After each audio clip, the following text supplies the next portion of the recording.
Well, hello. I'm Ed Parcaut, host of Real Estate Jerky, and today our live is again with Robert Atkins. You just show up all the time, man. It's amazing. As much as possible. That's right. We got to get the word out, what's going on and everything. Absolutely.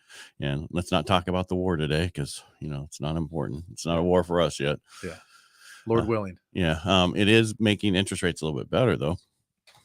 The fear, and that's because, everybody's taking their money on the market and putting it in the bonds to lower those rates.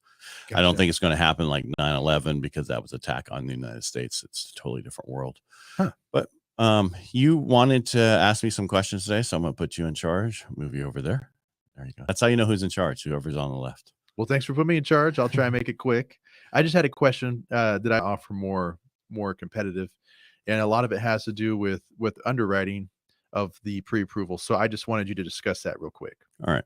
So what I think you're talking about, because we call them TBDs, to be determined. You'll see it on a pre-approval, say underneath address, to be determined. And a lot of us do what people are saying pre-underwritten files. When in reality, it's just most of the time people are taking it and doing what's DU or LP, which is the engines for each of Fannie Mae and Freddie Mac.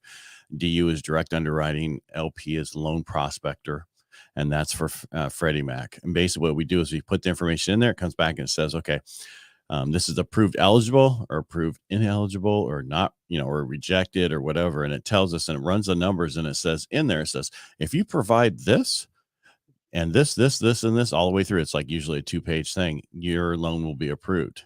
And what a lot of people do is they'll take that a step further and they'll hand it to an underwriter and she's like, yep,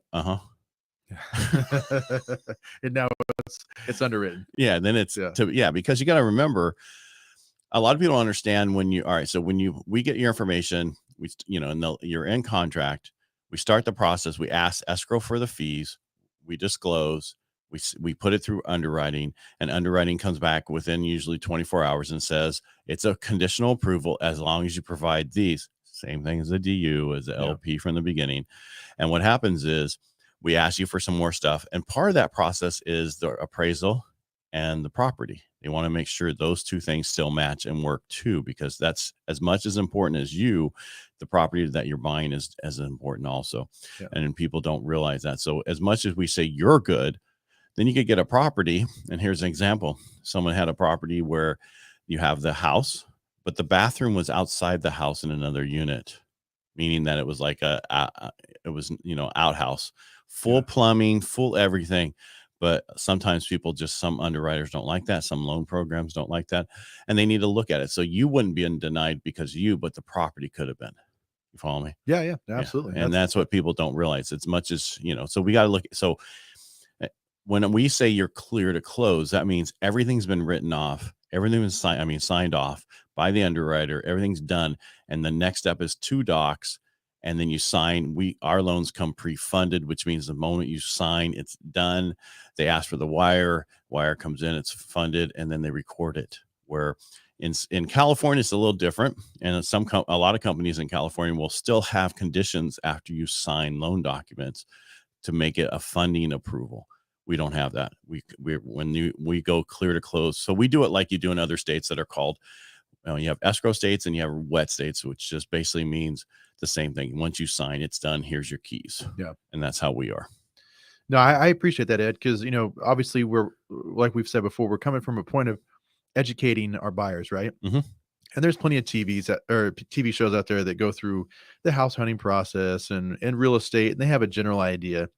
But, the loan side is really a mystery for folks until they actually get into contract or they get pre-approved. So I appreciate you taking the time to explain that. Hey, no problem. And still, for most people in the process, they don't understand everything. And that's why they need to ask questions, reach out to us ahead of time. We can go through the process, or even during the process, whatever your questions are, just ask the questions. We go through them all the time. I don't want you worried about asking questions. You need to ask the questions so you understand the process. The biggest process I see right now is just getting into contract. It is, but for a lot of times buyers, they don't want to ask questions because they don't want to feel like they don't know anything. But just, for those buyers out there, a lot of times agents have to ask questions because things change so much. So we need to make sure we have accurate, up-to-date information. One thing that's current in our industry is change. Yeah. constantly, right? Constantly. If you don't like it today, just wait for tomorrow. It might be worse. Yeah. Yeah. Well, thank you again, Ed. I appreciate all your time. No problem. So I answered your question. That's good. Yeah, absolutely. All right. And for anybody who's looking to buy a house, I encourage you to reach out to Ed Parcaut. He can set you up with your loan, get you pre-approved, and then I can help you start looking. Well, thanks for that little shout out. Yeah. But and if you guys like what we do here, please let us know. And again, if you have questions while we're on, you can put them in the comment down below, and that'll come up to us, and we can actually make a comment. But you have to give rights to the StreamYard that we use, that's in the actual post to do that. Anyway, thanks for being here today, Robert, and you go have a great day. Thanks, you too, Ed. I appreciate it. All right.